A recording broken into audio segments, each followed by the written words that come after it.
$5,989. Oops, sorry. $5,989.17 to Bond, Sholnick and King for $6,755.68, to CNC Miraculous Cleaning for $750, for Casco Security Systems for $352.55, Charter Communications for $169.96, Frontier for $74.70, Occasional Elegance for $14,234.57, Trinity Ventures Engineering for $14,100, and lastly, Watts Architecture and Engineering for $48,172.58. Any questions?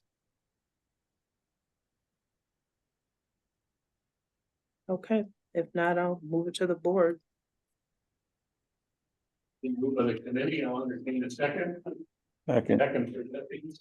Comments or questions? Hearing or seeing none, all those in favor say aye. Aye. Opposed? Carried. That takes care of the action items before us and gets us to the non-action items, the first of which is the fund balance report. So, Control. Thank you, Chairman Richards. Ours, so people can see. At East, we still have open the $500, which is unused allowance and in contract. District-wide technology is $4,818,224. They were decreased from the last pay rec. Forbes School 4 has $18,023. The Attorney General settlement is $330,648. CPL settlement is $205,421, and Canon E&O settlement is $200,000, which brings it to $5,572,816, and the RCSD loan balance of $823,802. There are no current open contracts under the bond funds. Everything is currently being paid from the RCSD loan. The remember that in the chart at the top that Kim was referring to, other than the Attorney General settlement, which the board will have purview with, the rest of those items will eventually, because they close out the contracts, will eventually be rolled into the initial bond or the final bond payment to reduce the outstanding capital. All of those items the numbers will change slightly as the district goes through the balancing and detailing, but all of that money will eventually go back in to pay down the bond receipts. The other money, the RCSD loan, is the money that we're funding the interim project on. That, of course, will be repaid when we eventually issue bonds to pay for the project. And this month, the RCSD loan debited for Trinity Ventures Engineering PLC with $42,100. Occasional Elegance LLC, Ujuzzi for $14,257. 100 Carlson Road for $5,989.17. CNC Miraculous Cleaning for $750. Charter Communications for $169.96. Bond, Shonik and King for $6,755.68. Watts Engineering, $48,172.58. Casco Security for $352.55. And Frontier Communications for $74.70, for a total of $90,599.21. Once those are deducted, the new fund balances are $330,648 for the RJSCB fund balance, $4,836,747 for program bond funds, settlement funds $405,421. Those added together, $5,572,816. And the RCSD loan balance for $733,203. Questions or comments on that accounting? Okay, that gets us to the update with a couple of items. We're saying the Watts update is in the material that was sent to you.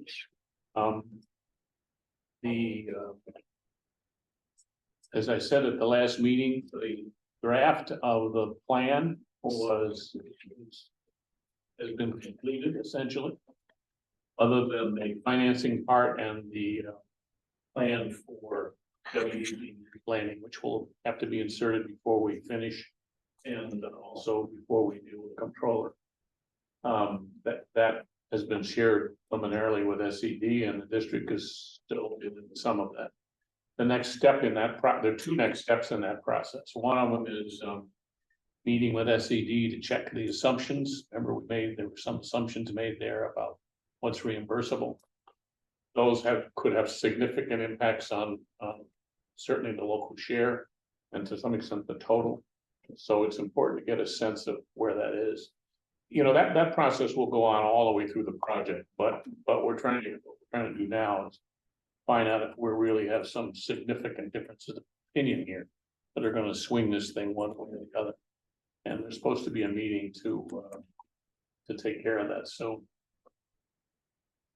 the other thing that the Watts agreement of the Watts work is doing is they retained a service which is doing a more detailed cost estimate of each of the schools that are currently selected for modernization.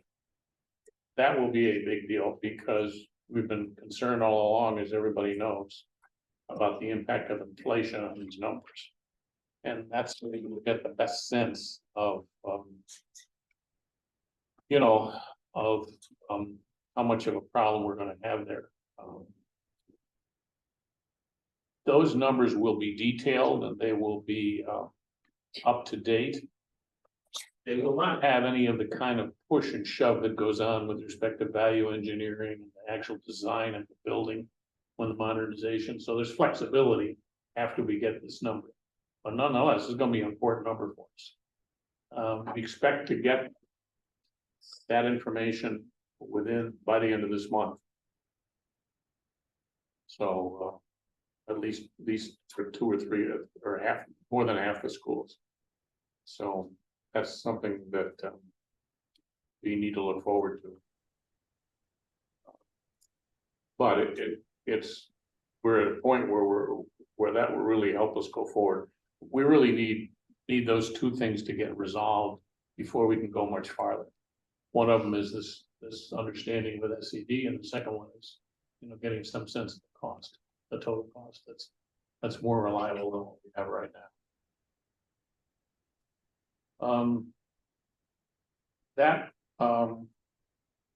We've met this week with Chairman Richards. Yes. So will that have an impact on, and it's been my concern, on the proposed schools to be renovated? Do you anticipate that we're going to have to scale back on those schools that the board is proposing? Well, I hope not, but potentially yes. I mean, in this sense, that if the numbers are way higher than we projected, then a decision is going to have to get made about how we accommodate that. That might mean that one of the schools doesn't get done or gets done in a much more reduced fashion, or that we reduce all of the projects by some amount to accommodate it. There have been some changes too since the legislation was put together that have already been accommodated to some extent. So it's not as though we don't have any idea where we stand. We have some general sense. It's just that when we all know that this inflation has impacted construction over the last several years, this particular time, this particular phase, we're particularly acutely aware and paying attention to it, so. I think we can assume that it will put pressure on the budget, yes. Hopefully, it won't put pressure on the budget that will, reduce the schools that we can do. It's not, I know it's not a terribly satisfying answer, but you're right to be concerned about it. Right, yeah, yeah. Or maybe some of the things that we have decided to do within the schools, we may have to pull back on some of those if we're interested in still renovating all of those schools that we propose. But those decisions will come later, and probably sooner actually rather than later. So Yeah, I just wanted to put And- that, out there so that we can begin to think about how we want to move forward. yeah, and it's complicated by the fact that, for instance, if we get the ability to use twice the ordinary allowance, which we're using for some of these schools, that means you won't get reimbursement from the state for 10 years effectively. Right, That means that you want to get as much done while you're in there as you can get done. So that's a countervailing pressure to this budget pressure. It just makes sense. I mean, if you're going to tear the school up and move the kids, you're going to do all these things that are as disruptive as they are. This is the time to get it done. So it's not, it's not an easy decision to make, but you're right. When we get that's why we spent the money and spending the time getting some better numbers here, so we can make these judgments as intelligently as we can. okay, thank you. We have spent time this week with let you talk about the ISO. First of all, there were a series of 4 bidders, Jesse.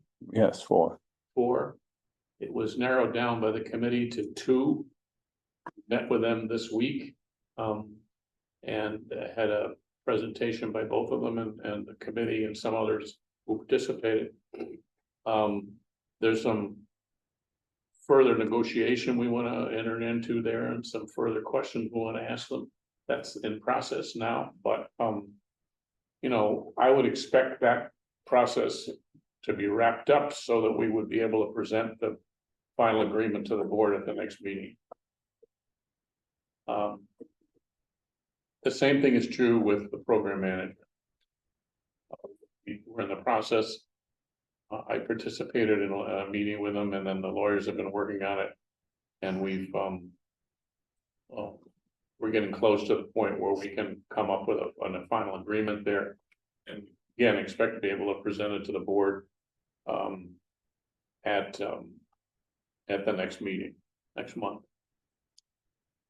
One of the reasons that's taken a little time is that for the very reasons that the president pointed out, we need to have some flexibility in this agreement. If we, for instance, change the number of schools we do because of budget process or other issues that come up here, we need the ability to manage this program manager contract in a way that accommodates that change in the amount of work and the type of work and so forth.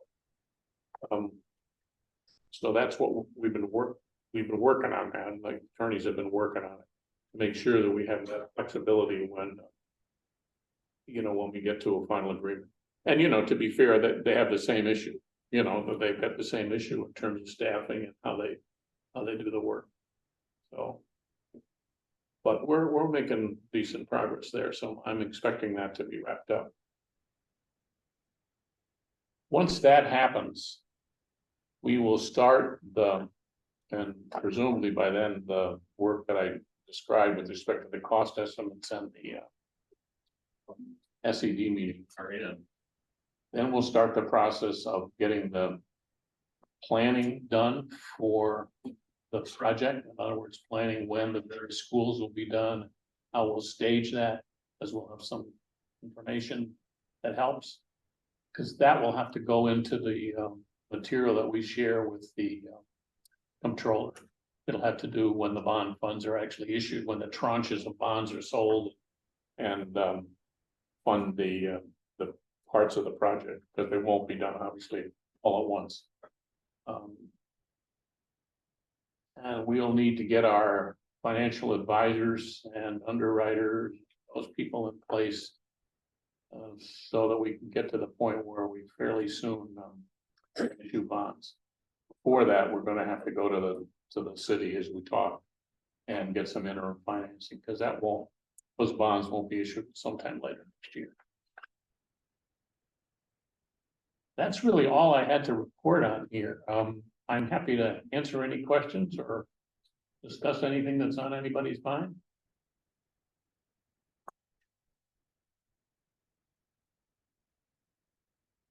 Seeing or hearing nothing? I think we can stand adjourned unless you have anything else, Kim.